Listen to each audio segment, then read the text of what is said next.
Mr. Chairman, Ranking Member Mr. Collins, thank you for having me here today. I received word on my way in that many of the journalists were confused as to why I was invited, and none of them knew that I myself was the victim of a hate crime when I was in high school. That's something that very few people know about me because the media and the journalists and the left are not interested in telling the truth about me because I don't fit the stereotype of what they like to see in Black people. I'm a Democrat. I support the President of the United States, and I advocate for things that are actually affecting the Black community. I'm honored to be here today in front of you all because the person sitting behind me is my 75-year-old grandfather. I've always considered myself to be my grandfather's child, and I mean to say that my sense of humor, my passion, and my work ethic all comes from the man that is sitting behind me. My grandfather grew up on a sharecropping farm in the segregated South. He grew up in an America where words like racism and white nationalism held real meaning under the Democrat Party's Jim Crow laws. My grandfather's first job was given to him at the age of 5 years old, and his job was to lay tobacco out to dry in an attic in the South. My grandfather has picked cotton, and he has also had experiences with the Democrat terrorist organization of that time, the Ku Klux Klan. They would regularly visit his home and they would shoot bullets into it. They had an issue with his father, my great-grandfather.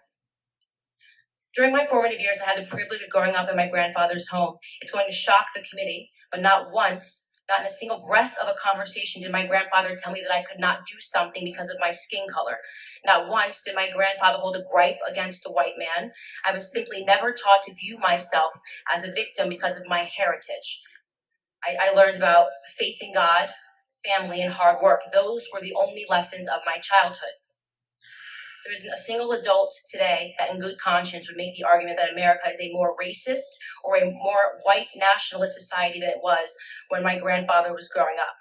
And yet we're hearing these terms sent around today because what they want to say is that brown people need to be scared, which seems to be the narrative that we hear every 4 years right ahead of a presidential election. Here are some things we never hear. 75% of the Black boys in California don't meet state reading standards. In inner cities like Baltimore, within 5 high schools and 1 middle school, not a single student was found to be proficient in math or reading in 2016. The single motherhood rate in the Black community, which was at 23% in the 1960s when my grandfather was coming up, is at a staggering 74% today. I'm guessing there will be no committee hearings about that. There are more Black babies aborted than born alive in cities like New York, and you have Democrat Governor Andrew Cuomo lighting up buildings to celebrate late-term abortions. I could go on and on. My point is that white nationalism does not do any of those things that I just brought up. Democrat policies did. Let me be clear. The hearing today is not about white nationalism or hate crimes. It's about fear-mongering, power, and control.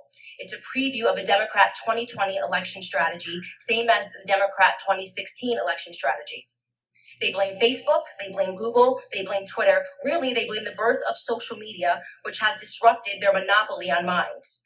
They called this hearing because they believe that if it wasn't for social media, voices like mine would never exist. That my movement Blexit, which is inspiring Black Americans to leave the Democrat Party, would have never come about. And they certainly believe that Donald Trump would not be in office today. Looking on the next thing to focus on now that the Russian collusion hoax has fallen apart. What they won't tell you about the statistics and the rise of white nationalism is that they've simply changed the data set points by widening the definition of hate crimes and upping the number of reporting agencies that are able to report on them. What I mean to say is that they're manipulating statistics. The goal here is to scare Blacks, Hispanics, gays, and Muslims into helping them censor dissenting opinions, ultimately into helping them regain control of our country's narrative, which they feel that they lost. They feel that President Donald Trump should not have beat Hillary. If they actually were concerned about white nationalism, they would be holding hearings on Antifa, a far-left, violent white gang who determined one day in Philadelphia in August that I, a Black woman, was not fit to sit in the restaurant. They chased me out. They yelled race traitor to a group of Black and Hispanic police officers who formed a line to protect me from their ongoing assaults. They threw water at me. They threw eggs at me. And the leftist media remained silent on it. They were serious about the rise of hate crimes. They may perhaps be examining themselves and the hate that they have drummed up in this country. Bottom line is that white supremacy, racism, white nationalism, words that once held real meaning, have now become nothing more than election strategies. Every 4 years, the Black community is offered handouts and fear. Handouts and fear. Reparations and white nationalism. This is the Democrat preview. Of course, society is not perfectible. We've heard testimony of that today. There are pockets of evil that exist, and those things are horrible and they should be condemned. But I believe the legacy and the ancestry of Black Americans is being insulted every single day. I will not pretend to be a victim in this country. I know that that makes many people on the left uncomfortable. I want to talk about real issues in Black America. I want to talk about real issues in this country and real concerns. The biggest scandal, this is my last sentence, in American politics is that Democrats have been conning minorities into belief that we are perpetual victims, all but ensuring our failure. Racial division and class warfare are central to the Democrat Party platform. They need blacks to hate whites, the rich to hate the poor, and soon enough it'll be the tall hating the short. The time of the witness has expired. Ms.